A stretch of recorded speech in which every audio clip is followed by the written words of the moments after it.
Le soir, quand tous dorment, les riches dans leurs chaudes couvertures, les pauvres sur les marches des boutiques ou sous les porches des palais, moi, je ne dors pas. Je songe à ma solitude et j'encense tout le poids. Ma solitude ne date pas d'hier. Je vois, au fond d'une impasse que le soleil ne visite jamais, un petit garçon de 6 ans, dresser un piège pour attraper un moineau mais le moineau ne vient jamais. Il désire tant ce petit moineau. Il ne le mangera pas, il ne le martyrisera pas. Il veut en faire son compagnon. Les pieds nus, sur la terre humide, il court jusqu'au bout de la ruelle pour voir passer les ânes et revient s'asseoir sur le pas de la maison et attendre l'arrivée du moineau qui ne vient pas. Le soir, il rentre le cœur gros et les yeux rougis, balançant au bout de son petit bras, un piège en fil de cuivre.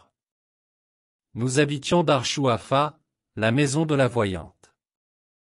Effectivement, au rez-de-chaussée, habitait une voyante de grande réputation. Des quartiers les plus éloignés, des femmes de toutes les conditions venaient la consulter.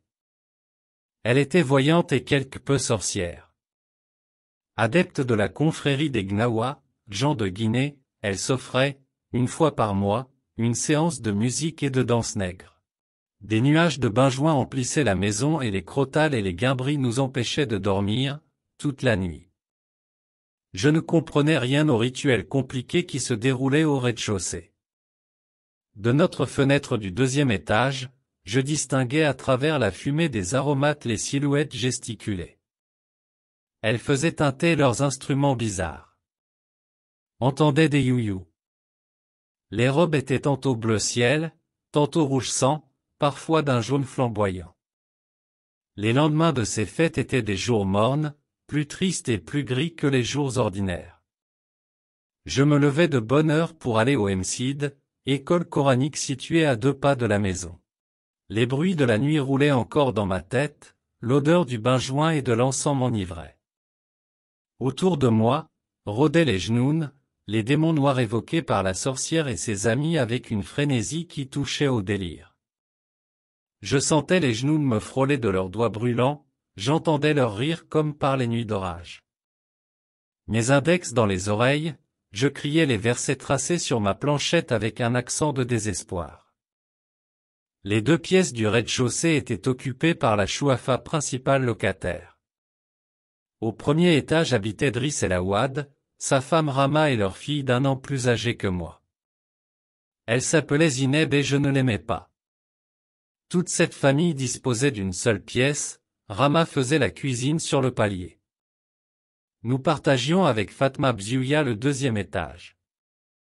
Nos 2 fenêtres faisaient vis-à-vis et donnaient sur le patio, un vieux patio dont les carreaux avaient depuis longtemps perdu leurs émaux de couleur et qui paraissait pavé de briques. Il était tous les jours lavé à grande eau et frotté au balai de Doum. Les Jnouns aimaient la propreté. Les clientes de la chouafa avaient dès l'entrée une bonne impression de netteté et de paix qui invitait à l'abandon, aux confidences, autant d'éléments qui aidaient la voyante à dévoiler plus sûrement l'avenir. Il n'y avait pas de clientes tous les jours. Aussi inexplicable que cela puisse paraître, il y avait la morte saison. On ne pouvait en prévoir l'époque. Brusquement, les femmes cessaient d'avoir recours à des filtres d'amour, se préoccupaient moins de leur avenir, ne se plaignaient plus de leur douleur des reins, des omoplates ou du ventre, aucun démon ne les tourmentait. La chouafa choisissait ces quelques mois de trêve pour s'occuper de sa santé propre. Elle se découvrait des maux que sa science ne pouvait réduire. Les diables l'hallucinaient, se montraient exigeants quant à la couleur des cafetans, l'heure de les porter. Les aromates qu'il fallait brûler dans telle ou telle circonstance. Et dans la pénombre de sa grande pièce tendue de cretonne, la chouafa gémissait, se plaignait, conjurait, se desséchait dans des nuages d'encens et de benjoin. J'avais peut-être 6 ans. Ma mémoire était une cire fraîche et les moindres événements s'y gravaient en images ineffaçables. Il me reste cet album pour égayer ma solitude, pour me prouver à moi-même que je ne suis pas encore mort. À 6 ans j'étais seul, peut-être malheureux, mais je n'avais aucun point de repère qui me permît d'appeler mon existence, solitude ou malheur. Je n'étais ni heureux, ni malheureux. J'étais un enfant seul. Cela, je le savais. Point farouche de nature, j'ébauchai de timides amitiés avec les bambins de l'école coranique, mais leur durée fut brève. Nous habitions des univers différents. J'avais un penchant pour le rêve. Le monde me paraissait un domaine fabuleux, une féerie grandiose où les sorcières entretenaient un commerce familier avec des puissances invisibles. Je désirais que l'invisible m'admît à participer à ces mystères. Mes petits camarades de l'école se contentaient du visible, surtout quand ce visible se concrétisait en sucrerie d'un BL. Du céleste ou d'un rose de soleil couchant. Ils aimaient grignoter, sucer, mordre à pleines dents.